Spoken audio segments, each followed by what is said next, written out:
Okay, well, very good evening.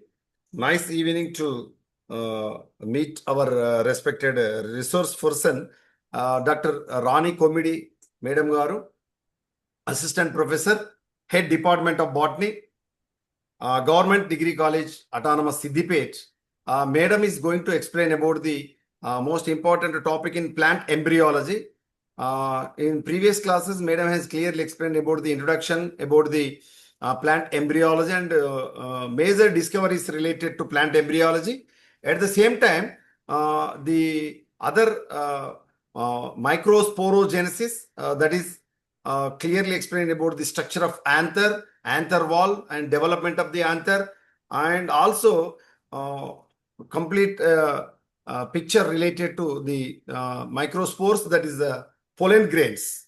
So today, Madam is going to explain about the most important, and afterwards, Madam is explain about the megasporogenesis and the types of the ovules also. Madam has clearly explained. Now, the continuation, the megasporogenesis, Madam is going to explain today, and what are the most important divisions occurred during the megasporogenesis, and also the importance of the megasporogenesis and types of the different types of the ovules, and best suitable examples related to the families related to the ovules. Madam, please welcome and start your session. Madam, please welcome. Okay, sir. Okay, thank you, sir. Thank you, and sorry for the inconvenient, late for 10 to 15 minutes. Okay, sir. So, very good evening to all the students and aspirants, and dear convener, sir, coordinator of this session, Dr. Padala Tirupati, sir. So, last class we are discussed about that complete microsporogenesis and megasporangium, like ovule, the structure of ovule and types of ovules. And today we are going to discuss about that megasporogenesis. So an ovule or megasporangium, it develops from the base or the inner surface of the ovary. So it consists of nucellus, integuments, funiculus, hilum, chalaza, raphe, and some of the other micropyle. So these all are the some parts of that ovule. And today we are going to discuss about that megasporogenesis. So this megasporogenesis, it is also known as that archisporium and the formation of the megaspore. Okay. So this archisporium, it is hypodermal in origin. So this is completely ovule. In the ovule is it surrounded by some primordial cell. So the upper portion is called that archisporial cell. So it is undergoing the continuous divisions to form the complete embryo. So what is the divisions occurs to formation of embryo. Okay, so the complete embryo in the angiosperm, the dicotyledons, it is in the 7-celled and 8 nucleus state. That is the embryo sac complete development. Today we are going to discuss that. Okay.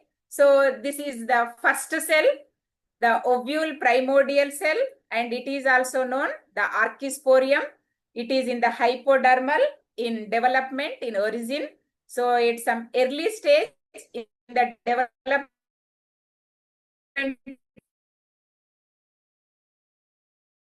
of ovule, usually primordial. So this is the complete A is regarded as the first development of the ovule. It have that ovule primordia. So it is surrounded by the some other cell wall. So that is the complete ovule primordial cell. Okay. So in the second stage, as at early stage in the development of ovule, at the time of the initiation of integumentary primordia, single hypodermal cell, it is known as the primary archisporial cell. So this is the primary archisporial cell. Okay. So it becomes the differentiation at the apex of nucellus. So it complete lying in the epidermis. మీకు ఇక్కడ కనబడుతుంది. So the primary archisporial cell So it divided into two cells. So upper one is the primary cell and lower one is the sporogenous cells. So it completely, and second divisions occurs in the formation of the integuments. Okay, so it becomes the differentiated at the apex of the nucellus, and it can be distinguished from other neighboring cells. So that is, it's look like some large cells and it is some conspicuously some other nucleus. So it has some dense cytoplasm also. Okay, commonly this primary archisporial cell divides periclinally and forming an outer primary parietal cell and inner primary sporogenous cell. Okay, so first archisporial cell is divided into parietal cell and sporogenous cells. This is the second division. What's this?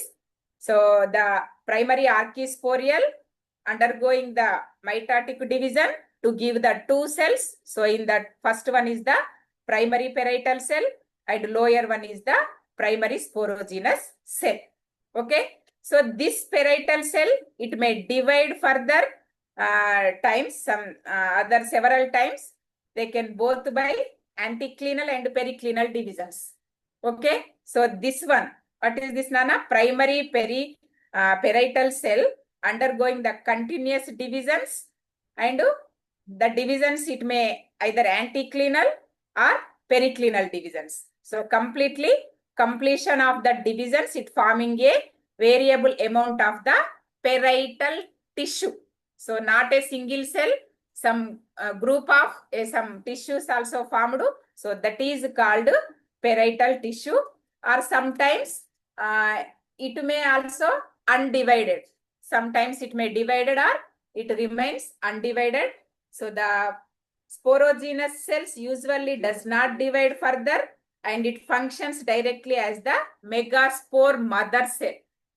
So this is the ఇక్కడ మనకి single cell నుంచి two cells వచ్చినాయి, parietal cell and sporogenous cell. Parietal cell, it sometimes it may undergo the divisions or may not divisions.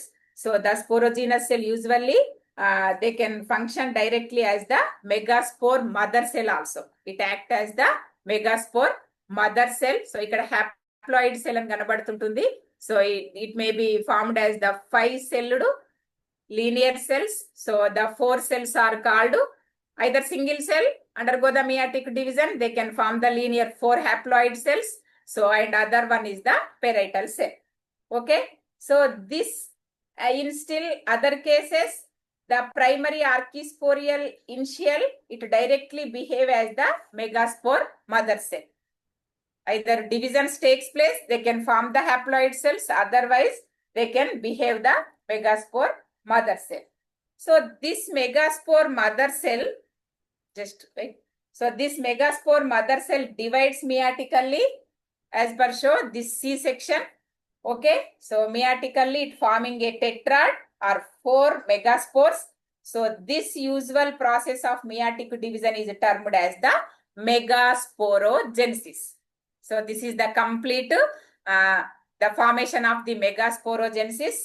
Megasporogenesis means the primary parietal tissue, it acts in some cases mother cell. So this megaspore mother cell is undergoing the meiotic divisions to forming the 4 haploids or tetrad of 4 megaspores. So this usual process of meiotic division is termed as the megasporogenesis. So here the first division, that means the meiosis 1 is always transverse and gives rise to 2 cells. The second is also transverse, meiosis 2, and thus in total 4 cells are being formed. So these 4 megaspores, they can arranged in the axial row. It may be T-shaped or either may be linear tetrad. So in some cases, they are also isobilateral tetrads and they are also some abnormal cases. The 4 haploid cells arranging is differ from species to species, differ from plant to plant. So that is the haploid megaspores. Majority cases, they are in the T-shaped cells and some inverted T-shaped and some decussate model, and they are also isobilateral arrangements. So they are rarely found and they have been reported as abnormal cases in the angiosperms. So this is the formation of the megasporogenesis. And of the 4 megaspores forming, so after completion of forming of the megaspores, so each with single X or single N, half the usual number of the chromosomes. The 3 upper ones, they are the degenerated. So the D shows that completely the haploid megaspores are formed in the linear way. In that, the 3 is the degenerated cells. That means these upper 3 degenerated and they appear as a dark caps. So just like this is look like a roundish shape and upper 3 is just to look like arrangement of the half shaped. So that is the dark caps, while the lowest one is the functions. So this lower one is the functional one and it gives rise to the complete embryo sac. Okay. So first, the formation of the megasporogenesis. That means the 4 haploid cells. In that 4, upper 3 is the degenerated and lower one is the functional one. So this one only takes place the complete formation of the embryo. Okay. So this means the while the lowest one is functions and gives rise to the embryo sac. The developing megaspore encroaches. So this one encroaches upon and they are observed the other 3 degenerated megaspores of tetrad and the neighboring cells of the nucellus. So these 3 just they are helpful for the nutritive purpose for the development of the complete embryo. Okay. So in some other plants like Casuarina or any of other plants, so they are look like a megaspores of tetrad, it may become functional. So either in the 4 cells, some cases the upper 3 is the degenerated, lower one is the functional. In some cases, only upper one is the functional, lower 3 is the degenerated. So whatever it may be, the degenerated cells are helpful for the nutrition for the complete developing of the embryo cell. Okay. So in still some other cases, the megaspore gives rise to the hastoria like lateral tubes also. Some this is also the 3 cells they can modified as the hastoria. So that is the variations. Some plant to plant they are differ. In Hydrilla, some others 2 or 3 archisporial cells are formed in a single row, but in the Argynia and others, the primary parietal cell forms the tetrad. So the 2 megaspore tetrads instead of the 1 are formed in the same row. So in many families like Gamopetalae or in some certain other groups of the angiosperms, the parietal tissue is completely disorganized as no parietal cells. There is no cutoff from the primary archisporial cells. So that means the formation of the haploid megaspores and which one is the degenerated and which one is the functional and what is the formed. Some other hastoria cells also formed in some other exceptional cases. Okay. So this is the complete the development of the megasporogenesis. In some, the primary archisporial cell directly act as the megaspore mother cell in ileum and some other allied genera. The megaspore mother cell, they can produce only 2 cells and no tetrads are formed in this ileum type. That means in some monocotyledons or ileums, this is the some Hydrilla or Argynia or other potentiella. So these all are the like formation of the hastoria is different. So this is the complete the formation of that. And the megaspore mother cell, that means in lilium. In lilium, the primary archisporial cell directly behave as the megaspore mother cell and no parietal cell is the cutoff. So this is differ from one species to the other species. So whatever it may be, the complete, the lower one is the functional and upper 3 is the degenerated. And coming these degenerator is helpful for the nutrition purpose. and the functional one, that is undergoing that one meiotic division. Okay, so the 4 cells are formed. So in these 4 cells, the 2 is just they are transfer from the upper side and 2 is transfer from the lower side. Okay, so these two cells undergoing the mitotic division and they are formed as the 4 cells. So in this upper 4, one is just coming towards the center portion and upper 3 is acted as the polar cells, antipodal cells, and polar nucleus cells, and this one, egg apparatus cells, upper 3 is the egg apparatus and lower 3 is the antipodal cells. So this upper and lower one becomes they are just lie in the center portion. They are looking like a polar nuclei. So this is completely looking like a upper 3, lower 3 and center 2. 8 nucleus, but the cells are divided into upper 3, lower 3 and center. Just to die situation 2x state, that is also calculated as a single. So 7-celled 8 nuclear state of that embryo is developed from these angiosperms. So this is the complete development of the embryo, and just I'll share other photo.